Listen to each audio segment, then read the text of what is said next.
autoridades locais estão fazendo toda essa varredura aí, e é importante atentarmos para o fato de que o corpo de Jason foi recolhido da cena após os eventos trágicos que sucederam à excursão realizada por Chris Higgins até sua casa em Crystal Lake, que teve somente ela como sobrevivente. A título de contextualização, ela organizou uma viagem com seus amigos à sua casa no lago, na intenção de superar o trauma ocasionado pelo ataque de que foi vítima 3 anos antes e que infelizmente voltou a se repetir nessa noite em questão. A equipe médica confirmava várias outras vítimas no acampamento de que agora o falecido Jason Voorhees teria sido o responsável direto, cujo corpo seria levado ao necrotério do hospital no condado. É importante observar, porém, que Axel e Robbie Morgan, médicos responsáveis pelo morgue hospitalar, saberiam da pior maneira possível de que lendas não existem para serem mortas, o que resulta em inferir que Jason Voorhees voltou à vida para levar à morte quem se pusesse em seu caminho, inclusive os dois. Então, pessoas, façamos o seguinte: juntem seus melhores amigos, comprem cerveja como se sua vida dependesse disso, encham o tanque do carro e bora rumo à estrada, porque sextou, e foi exatamente isso que fez esse grupo de amigos ao destinarem-se a um fim de semana num chalé em Crystal Point, um outro acampamento que não é necessariamente Crystal Lake, mas pertence às adjacências do lago, que por si só já não mais possuía aquela mística em volta ao lugar, dado que o assassino havia morrido de acordo com os jornais. A sinuosidade do trajeto oferecia confusão e você pode até se perder no meio da autoestrada. Isso acontece. Mas precisa consultar seu mapa necessariamente ao lado da tumba onde Pamela Voorhees estava enterrada? Por sorte, até que não demorou muito e o grupo seguiu em frente rumo ao destino, cujo qual, nas imediações, uma mochileira pediu-lhes carona, mas só pediu mesmo. De repente, por entre as frestas das árvores do bosque em que a caronice estava, surge Jason, que sem a menor piedade leva a garota pra vala, sendo este seu cartão de visita de que o legado não morre e que era sobre isso e não tava nada bem. Olá, pessoas, aqui quem fala é o Juquibo, o assunto vai ser sempre terror. E antes de quaisquer outras coisas, preciso sugerir que vocês sigam a página do iPanic no Instagram, porque é só lá e apenas lá que vocês vão saber quais os próximos filmes que este canal vai revisar.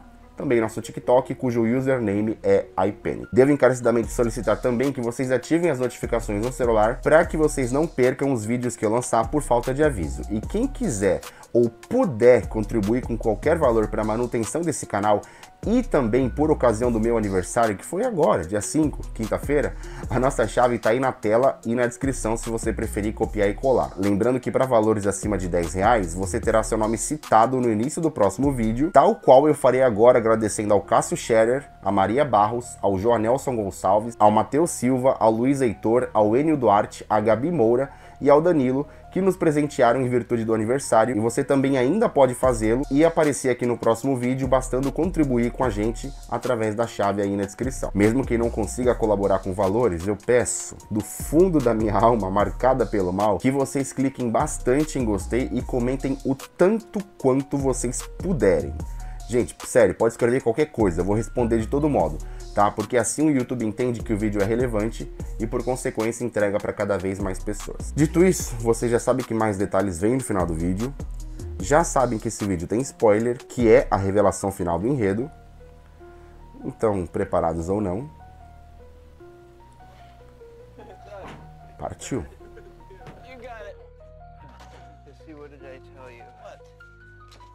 Bom, então o grupo finalmente chegava ao chalé, certamente desavisado sobre o que acabara de acontecer à mochileira na estrada, e de pronto instalaram-se na cabana em Crystal Point, de modo a acomodar-lhes por aquele fim de semana completo. Nessa primeira noite, no entanto, não havia muitos planos de fazer bagunça, seria mais para descansar, mas pela manhã bem cedo, aí tudo bem. Tanto é verdade que por volta de 6 horas da manhã, o grupo já havia percorrido a trilha em direção a Crystal Lake para um mergulho no lago, que eventualmente contaria com a participação de 2 irmãs gêmeas que por lá passeavam de bicicleta. Pessoas, quem nunca, encontrou 2 irmãs e as convidou para nadar nuas com você no seu primeiro contato com elas?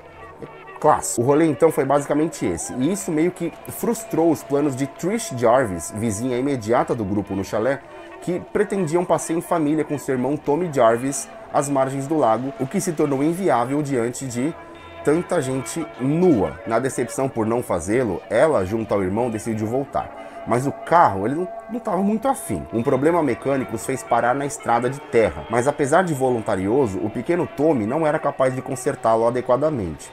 Por sorte, assim, por pura sorte, um turista os encontrou em apuros e resolveu ajudar, o que resultou para ele em uma carona até o chalé como uma maneira de compensar e agradecer.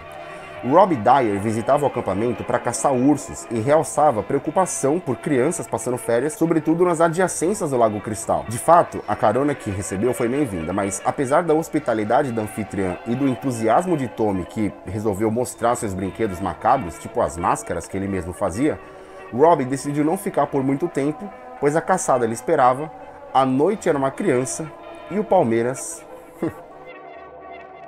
De volta aos nossos jovens, essa noite sim prometia muita pegação e eu queria dançar sim quando crescer, tá?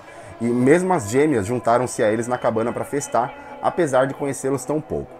O caso é que, para comer, foram servidas tortas de climão, porque as irmãs causaram discórdia no grupo por chamarem, vamos dizer assim, por chamarem a atenção demais dos garotos, mesmo dos comprometidos. Então é mais ou menos assim, você pode nadar pelada com o meu namorado, mas por favor, não dança uma música lenta com ele, aí já é o fim do mundo, já é demais. Tanto por isso, Samantha, ou Sam, sentindo-se trocada, isolou-se a caminho do lago, onde nadar na escuridão da noite pareceu uma excelente ideia para mitigar o ciúme que sentia. Nesse instante, rigorosamente nesse instante, enquanto repousava num bote à deriva, Sam seria apresentada a um assassino que revelou-se das águas escuras do lago e que a rasgaria sem sequer se apresentar.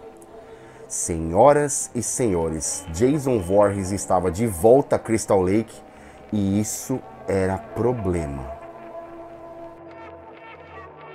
Conforme percebeu que sua crush deixou a cabana com ciúme, Paul seguiu seu rastro até o lago, onde a encontraria dilacerada na embarcação, sem sequer se dar conta de que, tão logo foi testemunha, agora tornaria-se vítima. Seus gritos, no entanto, alertaram Rob Dyer, que acampava ali perto e que, ao se afastar pouquíssimos metros de sua tenda, percebeu movimentações suspeitas no entorno, aonde voltou para verificar. Seus rifles, àquela altura, já estavam todos quebrados, seus mapas e guias rasgados, recortes de jornais reportando os massacres locais anteriores àquele ano também estavam ali meio bagunçados, o que para ele não foi dada a devida importância num primeiro momento. Enquanto isso, no lustre do castelo, nosso grupo restante, lembrando que Sam e Paul foram extintos da terra, os jovens descolaram um rolo de filme antigo que faria diversão para alguns deles lá embaixo, enquanto no andar de cima, ou seja, no segundo andar, uma das gêmeas se atracava com Doug. A outra irmã, por sua vez, não estava muito afim de esperar o coito alheio e, por isso, resolveu ir embora na chuva. Mas os poucos segundos em que esteve sozinha lá fora, armando a bicicleta, foram suficientes para que Jason a encontrasse e a aniquilasse sob a luz da tempestade, a mesma tempestade que testemunhou a mãe de Trish, Tracy Jarvis, também ser tomada em desgraça por um assassino até então dado como morto. Inclusive, não demoraria muito para que Doug e a gêmea ainda viva tivessem o mesmo fim, tá? Mas aqui é importante que se diga que não há registro comprobatório de que Tracy teria sucumbido ao ataque do assassino. O que vemos é unicamente ela se assustando em meio à tempestade, ou seja, não há uma imagem dela morrendo. Mas como ela jamais seria sequer mencionada na franquia, a partir dali, para bom entendedor, meio facão já basta. Na vênia de encontrar sua mãe, que agora sabemos estar morta, Trish deixa o irmão em casa e desce a trilha rumo às imediações do lago, onde encontra Rob Dyer ainda indefensiva. Ele lhe explica que na grande realidade estava lá para caçar um monstro que assassinou sua irmã. E de fato, Sandra Dyer teria sido vítima do massacre naquele mesmo ano, em 84, durante o acampamento organizado por Paul Holt em Peckneck Lodge, a escola de monitores às margens de Crystal Lake. Para o caçador, de acordo com o noticiário que reportou a morte dos 2 médicos do necrotério e o sumiço do corpo de Jason, do hospital, não havia dúvida de que o assassino estava vivo. E se esse fosse o caso, o irmão de Trish estava em casa, sozinho. Então tensão, pessoas, tensão, porque enquanto voltavam às pressas para casa, Jason Voorhees não precisou de muito esforço para cercar o chalé dos jovens e, na primeira oportunidade, abatê-los como se eles fossem lixo. Trish Jarvis e Rob Dyer, então, buscam auxílio dos jovens na cabana ao lado, sem saber que àquela altura eles não mais existiam, né? Estavam mortos. Mas sua busca pelo chalé evidenciou por entre os cômodos o massacre de que aquela casa foi cena e que continuaria sendo à medida que Jason se revelava à espreita no porão, onde levaria Rob Dyer para casa do caralho. Então tensão de novo, pessoas, tensão de novo, porque Trish Ela até conseguiu escapar da investida do algoz no primeiro momento, mas mesmo em sua própria casa não encontrou proteção à altura que impedisse Jason de persegui-la à sua bel conveniência. Ao tomar o pequeno Tommy em seus braços, um confronto bastante físico entre Trish e o assassino aconteceu, dando segundos suficientes para o casal de irmãos buscar asilo no quarto trancado, onde fatalmente seriam encontrados.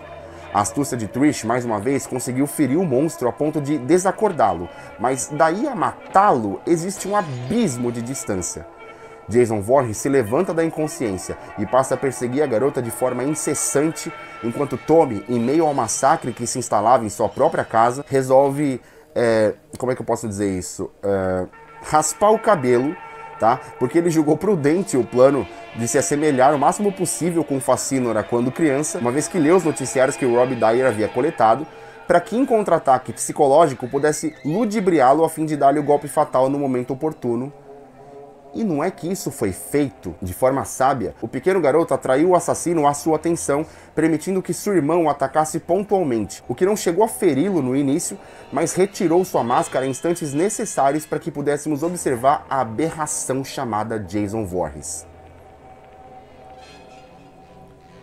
Enquanto voltava sua atenção à agressora que o desmascarou, o pequeno Tommy esfaqueou a cabeça do algoz, que cairia em desgraça, onde, no mínimo indício de que mais uma vez acordaria da morte, foi espancado a faca, múltiplas e múltiplas vezes pelo garoto, num surto de raiva de que a própria irmã estranhou, e aqui vamos evitar especulações e deixar para confirmá-las nas próximas partes. Senhoras e senhores, seria esse o capítulo final? Haverá alma viva nesse mundo capaz de deter a mística? É possível que lendas sejam mortas, uma vez que são lendas?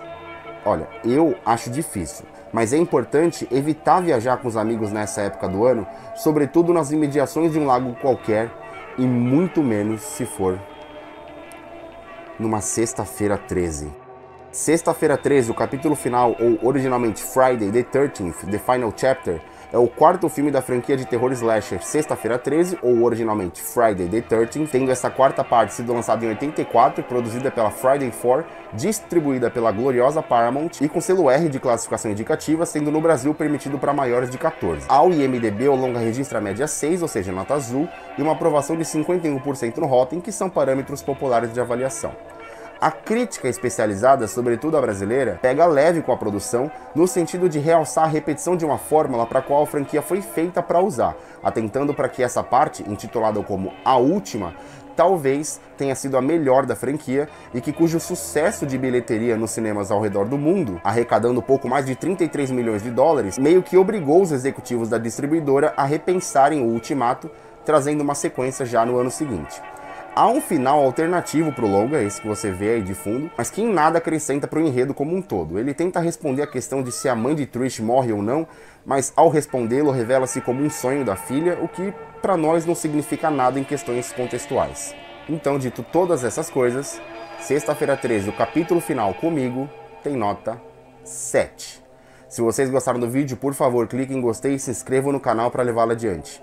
Comentem os planos de vocês para essa noite tão linda, né, de Sexta-feira 13, e depois repassem aos seus amigos, principalmente aqueles que curtem filmes de terror, e fiquem na paz.